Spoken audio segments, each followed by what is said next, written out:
जेरावखि गेलेया मानो गाबोन जुदि इलेक्सन जायो नायनो बेवहाय फेरेंगाबो देरहाया प्रमद बर' राकेश बर' रावबो देरहाया गाबोन जुदि इलेक्सन डिक्लेयार जायो बिपिएफ दोलोआ 35टानि बारा मोननानै सरकार दागोन सुराफोराव जेरखम साख्रि होबोदों खामानि होबोदों आरो दाबो होलांफिननो हागोन हाग्रामा नङाबा जानाय नंला बेखौ साननानै रोजा रोजा बर' लाइमोनफ्रा बा गुबुन हारिनि लाइमोनफोर इयुथ्सफ्रा स्टुडेन्टफ्रा रानिं स्टुडेन्टफोर जायफ्रा 18 बोसोर बारनानै भट होनो मोनबाय बिथांफ्रा बिपिएफ दोलोआव फैगासिनो दं खामानि मावगासिनो दङ फैबाय थानाय 2024 जेरैखि जाया क'क्राझारनिफ्राय एमपि दैथायहरगोन दिल्लीयाव दरं उदालगुरिनिफ्रायबो देरहायहरगोन दा बेखौ बयबो मिशन लानानै ओंखारदों आरो बे मिशनानो जाबाय बर' हाटाव बिटिसि बासाव जुगुजुगुथिर जिबन बासाव खामानि मावदों प्रमद बर'आ जे सासे महामहित थग्लक होननाय मोनसे समाव राजा दंमोन नङा होमबा थग्लक फोलेरनि थिग बेबादिनो सासे दा जोंनि गेजेराव मुर्ख रजा होननांगोन आरो प्रमद बर'खौ बे दिनै पसिसात कालिबारि बिपिएफ जेनेरेल मिटिं जादों लोगोसे बेयाव माखासे इउपिपिएल दोलोनि आरो एसएनडिपिनि माखासे सोद्रोमाफोर जयेन जादों दा बेवहाय फैनानै जोबोद गोजोननाय मोनदों जे मोनफ्रोमबो जायगायावनो जोंनि बिपिएफ दोलोनि खामानि मावनाय बेखौ मोजां मोननानै आरो थांनाय 7 बोसोराव रायजोफोरनो जेबायदि खामानि मावनानै होदों बेखौ मोजां मोननानै आरो दानि प्रमद बर' दैदेननाय बिपिएल सरकार बिजेपि सरकार मित्र ज'टनि सरकारखौ बे 3 बोसोराव मोजां मोनैनि खारनाव दिनै लोब फैगासिनो दङ बर'आ दिनैहाय बे 3 बोसोराव मोनसेबो साख्रि होनो हायाखै साख्रि होनाय दोलोआ गैला सिएसपिआ दानजाबाय दा सिएसपिखौ बानायनोसो नाजाबाय थादों बिथांमोनहा बे जोबोद बुरबकनि खामानि मावदों बिसोरो सिएसपिखौ सिफायनांगौनि खोथा गैयामोन माने सिएसपिनि मेम्बार्सफोरखौ सोलायनो हायो सिएसपि जे मोनसे संस्था दङ सिफायनो दरकारा गैयामोन दा बिसोर बे बुरबकनि खामानि मावदों दिनै प्रमद बर'आ जे सासे महामहित थग्लक होननाय मोनसे समाव राजा दंमोन नङा होमबा थग्लक फोलेरनि थिग बेबादिनो सासे दा जोंनि गेजेराव मुर्ख रजा होननांगोन आरो प्रमद बर'खौ बे खामानिखौ मावनो रोङा दा रिक्रुटमेन्टबो खालामनो हाया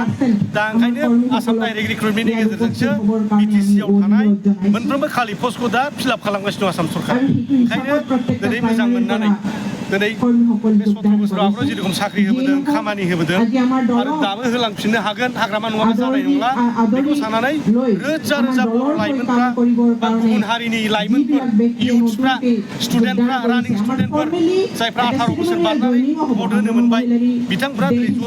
बिपिएफ दोलोआव फैगासिनो दं खामानि मावगासिनो दङ फैबाय थानाय 2024 जेरैखि जाया क'क्राझारनिफ्राय एमपि दैथायहरगोन दिल्लीयाव दरं उदालगुरिनिफ्रायबो देरहायहरगोन दा बेखौ बयबो मिशन लानानै ओंखारदों आरो बे मिशनानो जाबाय प्रमद बर' हाटाव बिटिसि बासाव जुगुजुगुथिर जिबन बासाव बे मोनसे मिशनखौ आवगायगासिनो दं बिथाङा जेरावखि गेलेया मानो गाबोन जुदि इलेक्सन जायो नायनो बेवहाय फेरेंगाबो देरहाया प्रमद बर' राकेश बर' रावबो देरहाया गाबोन जुदि इलेक्सन डिक्लेयार जायो बिपिएफ दोलोआ 35टानि बारा मोननानै सरकार दागोन बे रोखा जाबाय 60टा समष्टि जादों बेवहायबो जों 40टानि बारा मोनगोन 40टा समष्टिनि गेजेराव गेलेब्लाबो 35टानि थाखाय दा रेडि जागासिनो दंखायो जों देरहागोन बेवहाय सोरबा फेरेंगानि राकेश ब्रह्मनि बुंनाय गाज्रि गाज्रि बाथ्रा रायनाय सासे प्रतिनिधि जानानै रायजो राजाफ्रा भट होनो बिहरदों खुगाफ्रा मोजां जानांगौ सयब गोनां जानांगौ नङा होमबा नाथाय बे मानसिनिफ्राय गाज्रि गाज्रि जे बाथ्राफोर लावखारनिफ्राय गाज्रिसिन मानसिफ्रा रायलायबावो लावखारनिफ्राय दा इसिना मानसि थाबावनो हागौ नङा होमबा बिथांमोना बिबिचना खालामनानै रायजो राजाफ्रा बिबिचना खालामगोन बेबादि मानसिया दिनैनि तारिखआव बिनि जे राजनितिक जिबन पसिसआव जोब्बाय आरो नोङो फेरेंगा नागिरबाबो मोननाय नङा फेरेंगाया बानो मोनसेबो दालाय थानाय नङा दालाया रानजोब्बाय बाबानो बायजोबगोन बेबादि अबस्था नाय दिनै बे उन्नति खालामाखैबा बे जोंनि बगिरिबारि जे जोंनि बिमा महामायानि मन्दिर माबायदि साबस्रांखो स्नान घाटआ माबायदि साबस्रांखो दिनै लामाफ्रा बोरै श्रीरामपुरजों फैनाय ओरै काजलगाव माबाजों हाबनाय बासबारिजों हाबनाय लामाफोर दिनै बे मन्दिरनिफ्राय ओरै थांनाय सांबान्दा थांनाय मानाय लामाफ्रा अनेकथा लामा मोजां जाजोब्बाय आरो बेवहाय आगोलफ्राव जायो खारना मा बिपिएफआ खेबसेबो देरहाफेराखैमोन थांनाय 15 बोसोरनि इलेक्सनाव खेबथाम इलेक्सन जाबाय लोगोसे जोङो बे इलेक्सन समाव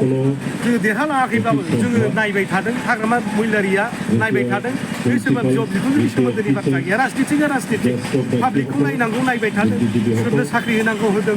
सोरनो हा होनांगौ होबाय थादों जे हा होगासिनो दं बिथांमोना बेखौलाय बे दरजाखौ सोर खुलिना गालाङा हाग्रामा महिलारियासो बिदि दरजाखौ खुलिना गालांदों ओंखायनो दिनै बिथांमोना सोरबा बुंबाय थायो 1 लाख मानसिनो हा होदों 10,000 मानसिनो हा होदों बिदि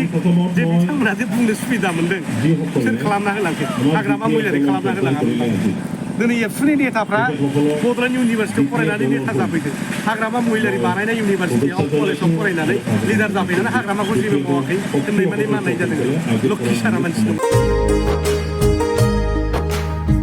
मोनसे गोजोनथाव खौरां थुनलाइ मोजां मोनग्रा रायजो राजाफोरनि थाखाय मोनसे गोजोनथाव खौरां थांनाय बोसोरफोराव खुंफुंबोनाय बायदिनो बिटिआर सरकारनि दैदेननायाव बे 2024 मायथाइयावबो गोजोन आरो खौसेथिखौ सिगाङाव दोननानै 3थि क'क्राझार थुनलाइयारि फोरबो एबा क'क्राझार लिटारेरि फोरबो खुंफुंनो साखाफारा जादों।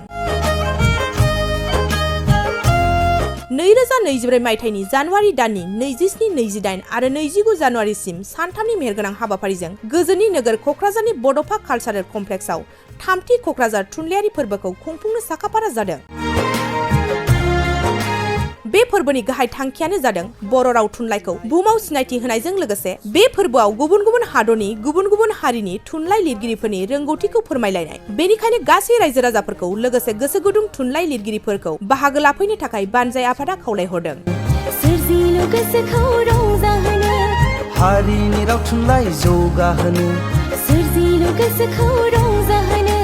गायसननो